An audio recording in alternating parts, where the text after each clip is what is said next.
Welcome to SSC Essentials, a podcast series exploring entries in the newly released Encyclopedia of the Social and Solidarity Economy, or SSE.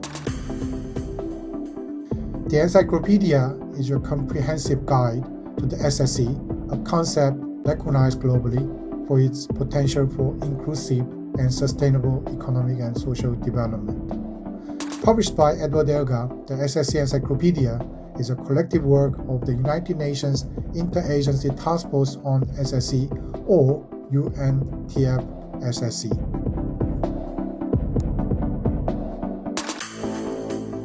For today's episode, we have invited Dr. Chiyoge Sifa, the Regional Director and CEO of the International Cooperative Alliance Africa, who contributed to the encyclopedia an entry on cooperative and mutuals, together with Professor Caroline Hussein. Dr. Chiyoge Sifa, thank you for joining us today. Thank you for the invitation as well. Could you briefly introduce yourself for our listeners?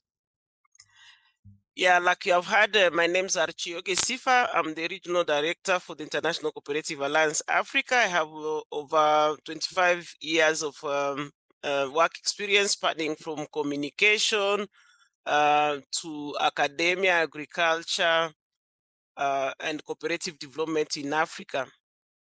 Let's start off with a question about SSE and yourself. And as you said, you have over 25 years of work experience cutting across communication, aviation, humanitarian services, academia, agriculture, and cooperative development across Africa. When and why did you become interested in the SSE, and what is the SSE to you? Yeah, thank you for that question. I got interested in SSE when I was still an intern back home in my home country, the Democratic Republic of Congo. I was looking for where to do my internship, and it happened that one of my professor was working with the cooperative movement, the SACCOs, Savings and Cooperative Movement. So then he recommended that he think that I could do better and they learn quite a lot. So basically, that is how I went to do the internship. And then I was quite impressed by the approach, and also it was focusing more on the rural and agricultural farmer cooperatives as farmers. So basically, we used to go. I'm a city born, but we used to go to the rural, and I saw firsthand the impact that the loans to the farmers and those small scale farmers was having to their lives, and how they will come together and take up a loan to either buy machinery or get access to input together, and the impact that it was having on their lives. And I was also impressed by the way it was carried out. It did cut across the social fabric. It did not depend on who was who, but the principles, the one man votes, giving access, treating people equally, and equity. Those were some of and mostly because this is Africa we're talking about, and developing countries. I saw how people were given tools to take up the what you can say their lives, or the future of their life within their own hands. So self-determination, self-responsibility through hard work, and that is what then drew me to the social and solidarity economy. Thank you. So it's like a city-born young lady went to a rural area to learn about SSE itself. Yes, please. And well, for me, it was quite impressive. Okay, good.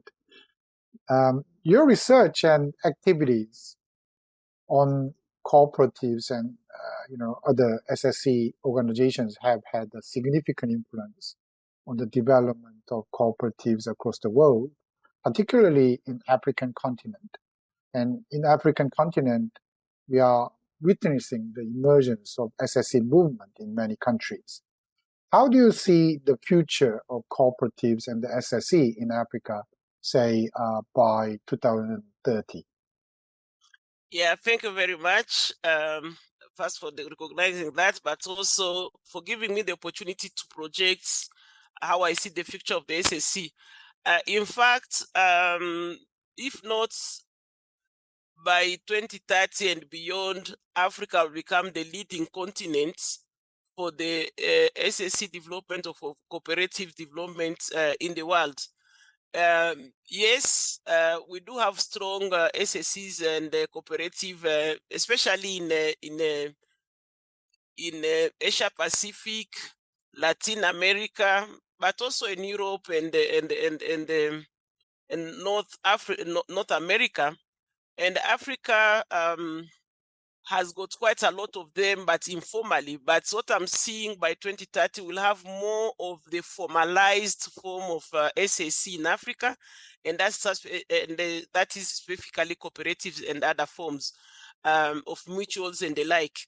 And this because the governments in Africa, the social, the civil societies in Africa, and the populace at large are becoming more interested again because first years after the independence, they did inherit the colonial form of cooperatives, and some did run with the matter, but unfortunately, because of the structural adjustment program, which came in the around the 1992 there, quite a number of cooperative organizations and societies were died because there was no proper transition from the government-led promotion of cooperatives to the civil society-led promotion of cooperative in Africa. But now, what we are witnessing now since the 2000s, around the 2000s going forward, it's that the civil society in Africa have taken up their responsibility, which indeed it was their responsibility to now promote the cooperative development, and most of them, they are fully independent from any government interference, though they do to some degree do collaborate with some governments for the mere factor that the governments have to provide the legal framework and also the conducive environment for them to flourish. And so it has become a more of a win-win situation. And then now I'm seeing that moving forward, and because of the needs that we have in Africa, we are the least developed continent, and we have taken conscious of the power of the social and solidarity economy and most of the cooperatives. So moving forward, we'll see more and more, and if not, Africa overtaking the other continents. Currently, we have a proposal to the Pan-African parliaments. So the bill sponsoring the bill to the monetary and the monetary and finance committee to have a cooperative model law.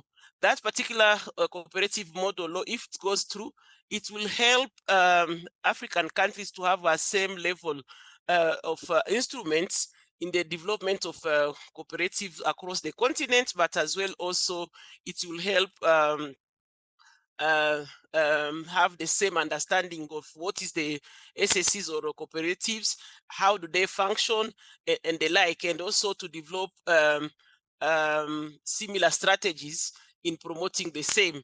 And we are very happy that the United Nations General Assembly recently, I think on the 18th of April, has recognize the social and solidarity economy and also cooperative as one of the pillar of the same.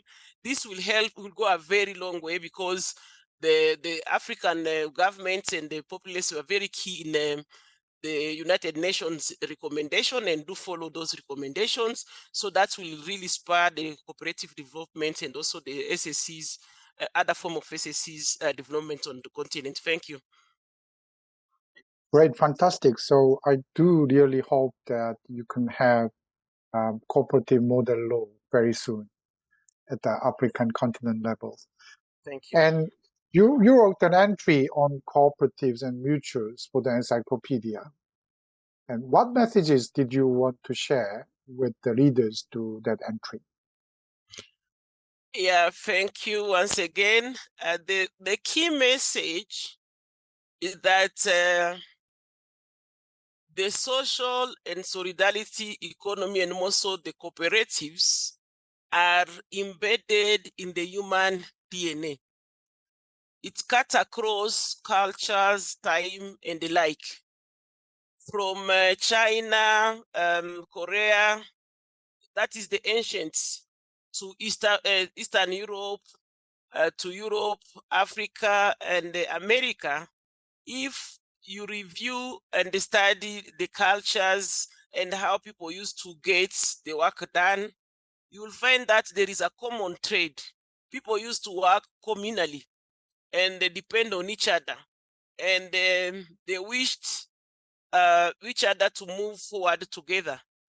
It must have taken different names, and definitely the true definition, as we know, for its cooperative today came from the Rochdale pioneers, but that was not the starting point.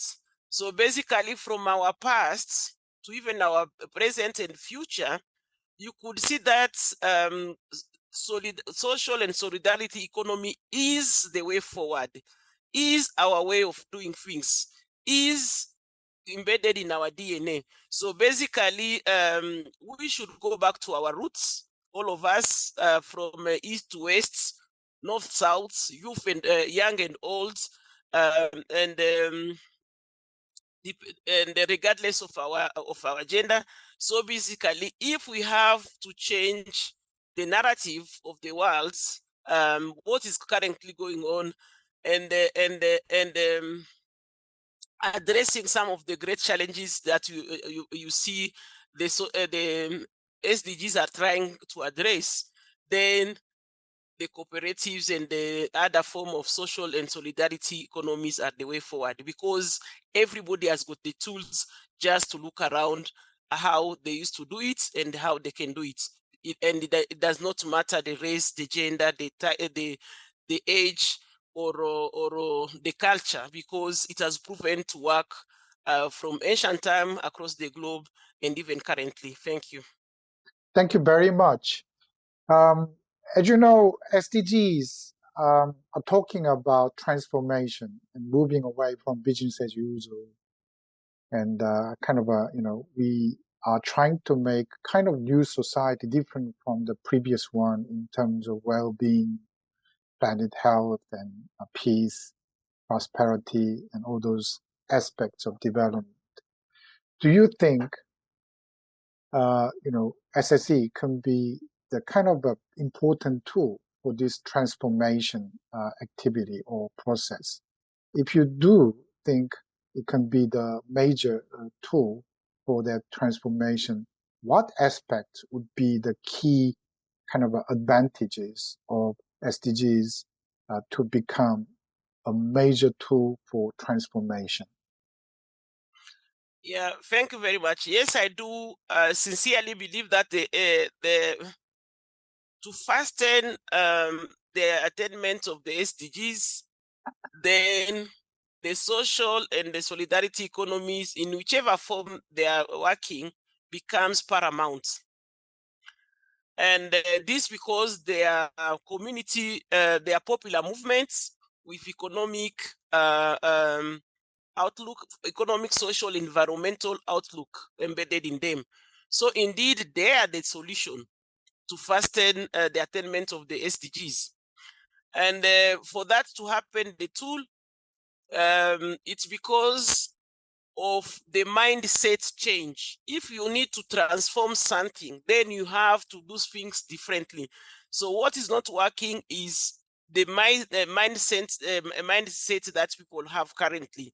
So unless we have the mindset change, which then the social and solidarity economies organization can bring to table, we are talking about doing business with a soul, having values in doing businesses, and having principles. So those are the key, the cornerstone of the change, because we are addressing the issue of the mindset, and that is the tool, the power of the tool from the social and solidarity economy, especially the cooperatives, is bringing to the table to transform the world through the lenses of the SDGs. Thank you so much, Dr. Chiyoge Sifa, for being with us. Thank you too for inviting and sharing this moment with you. I truly appreciate. That's all for today's episode of SSE Essentials. The Encyclopedia of the Social and Solidarity Economy is available online for free. It is also for sale in hard copy for your libraries or bookshops. Check the links in the podcast description to get your own copy. Thanks for listening and stay tuned for the next episode of SSE Essentials.